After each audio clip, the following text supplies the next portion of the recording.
ওয়াজ মাহফিলগুলো হয় সেইখানে এই যে হুজুর নামদারি লোকগুলো নারীদেরকে নিয়ে যেভাবে কুরুচিপূর্ণ বক্তব্য দেয়, যেভাবে তারা রসে রসে নারীদেরকে অবমাননাকর ভাবে উপস্থাপন করে, সেটা কিন্তু এই যে ধর্ষণকে উস্কে দেওয়ার একটা বিরাট পথ আমরা দেখতে পাই।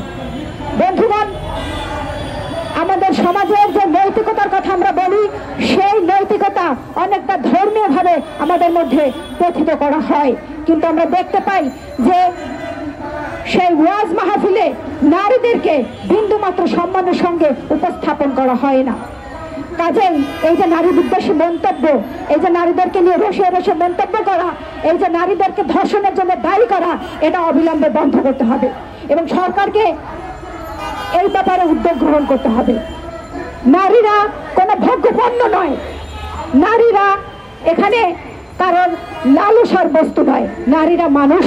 সুতরাং মানুষ হিসেবে, নাগরিক হিসেবে নারীদের অধিকার এখানে রক্ষা করতে হবে, নারীদের অধিকার নিশ্চিত করতে হবে এবং নারীদের নিরাপত্তা নিশ্চিত করতে হবে। বন্ধুগণ, আজকে আমাদের সমাবেশ চলছে।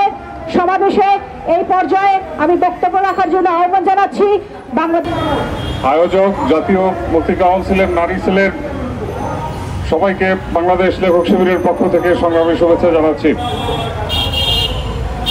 বাংলাদেশের নারীরা এই প্রথমবারের মতন নির্যাতিত হচ্ছেন, বিষয়টা এরকম নয়।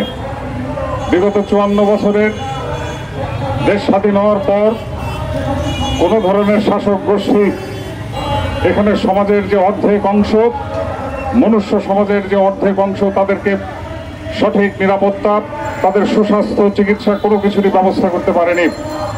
অর্থনৈতিকভাবে তারা যেন স্বাবলম্বী না হতে পারেন বা তাদেরকে স্বাবলম্বী না করার যে প্রয়াস, সে প্রয়াস আজও বিরাজমান এবং এরই ধারাবাহিকতায় বিভিন্ন ধরনের কুপমণ্ডকতা এগুলো আজকে প্রশ্রয় পেয়ে আজকে এই জায়গায় অবস্থান করছে।